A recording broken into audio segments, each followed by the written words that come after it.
আলাইহি ওয়াসাল্লামের এই হাদিস থেকে আমরা জানলাম কোরআন শরীফের আরেক আয়াতে আল্লাহ সুবহানাহু ওয়া তাআলা বলেন ইন্নাল্লাযীনা ইয়াকুলুনা আমওয়ালাল ইয়াতামা যুলমান ইন্নামা ইয়াকুলুনা ফি বুতুনিহিম নারা ওয়া সায়াসলাউনা সাঈরা। এই রকম অন্যায়ভাবে গ্রহণ করা সম্পদের মধ্যে এই আয়াত আল্লাহ সুবহানাহু ওয়া তাআলা এতিমদের সম্পদের ব্যাপারে এতিমদের পক্ষে আল্লাহ কোরআনের আয়াত নাযিল করে বলছেন এতিমের সম্পদ জুলুম করে যদি ভক্ষণ করে নিঃসন্দেহে সেটা তার উদরে আগুনের টুকরা আগুনের কয়লা ভক্ষণ করছে।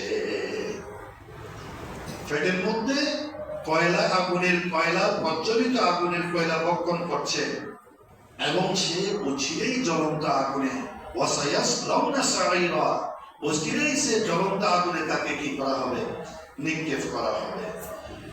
নবী আকরাম সাল্লাল্লাহু আলাইহি ওয়াসাল্লাম হাদিস আলা মান যালামা মুআহাদান আও ইনতাকাসাহু আও কাল্লাফাহু ফাওকা তাকাতিহি আও আখাযা মিনহু শাইআন বিগাইরি তিমি নাফসিহি ফাইন্না হাজিজাহু ইয়াওমাল কিয়ামাহ।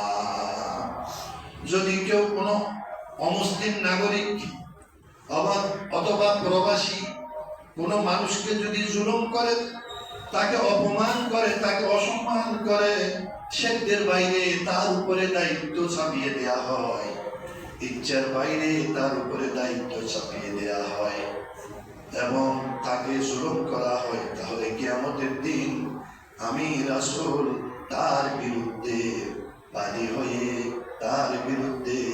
হয়ে মামলা করব। রাসূল ওই মুসলিম ব্যক্তির পক্ষ হয়ে রাসূল বাদী করবেন কেমন?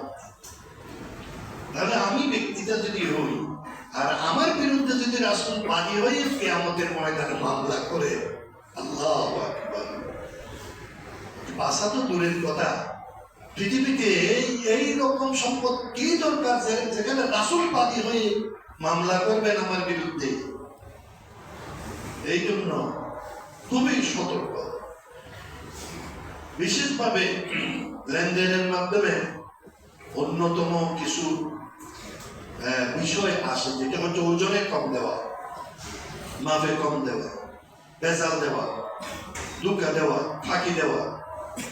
সরকার হোক জনগণ হোক, সরকার এবং জনগণের সম্পদ গ্রহণ করা, সুদ গ্রহণ করা, প্রদান করা, ঘুষ গ্রহণ করা, প্রদান করা, এই সবগুলো এখানে বৈধ অবৈধ যখন আজকে কোরআন এবং হাদিস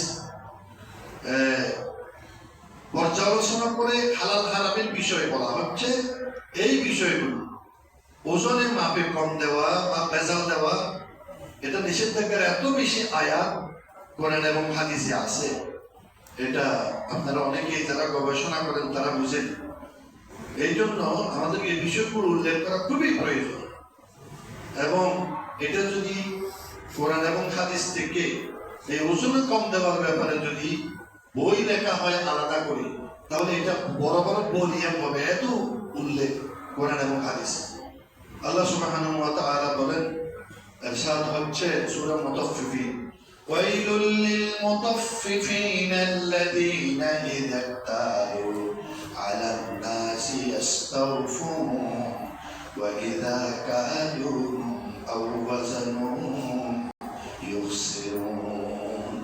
ওয়াইল জাহান্নামের ভয়াবহ পরিণাম তাদেরকে যারা ওজনে কম দেয়, মাপে কম দেয়, তাদেরকে ওয়াইল, ওয়াইল মানে এটা ওয়াইলের অর্থ, ওয়াইল এটা ক্ষতিগ্রস্ত, মারাত্মক, অথবা ওয়াইল নামক স্থান যেটা তারা কম দেয়, ওজনে কম দেয়। কোরআন কারীমে বারবার এইভাবে ওজনে মাপে কম দেওয়া, নির্দেশ কম দেওয়ার পরিণাম নির্দেশ দেওয়া হয়েছে যে সকল প্রকারের ফাঁকি, কম দেওয়া এবং এটার ব্যাপারে কঠিন নিষেধাজ্ঞা আছে।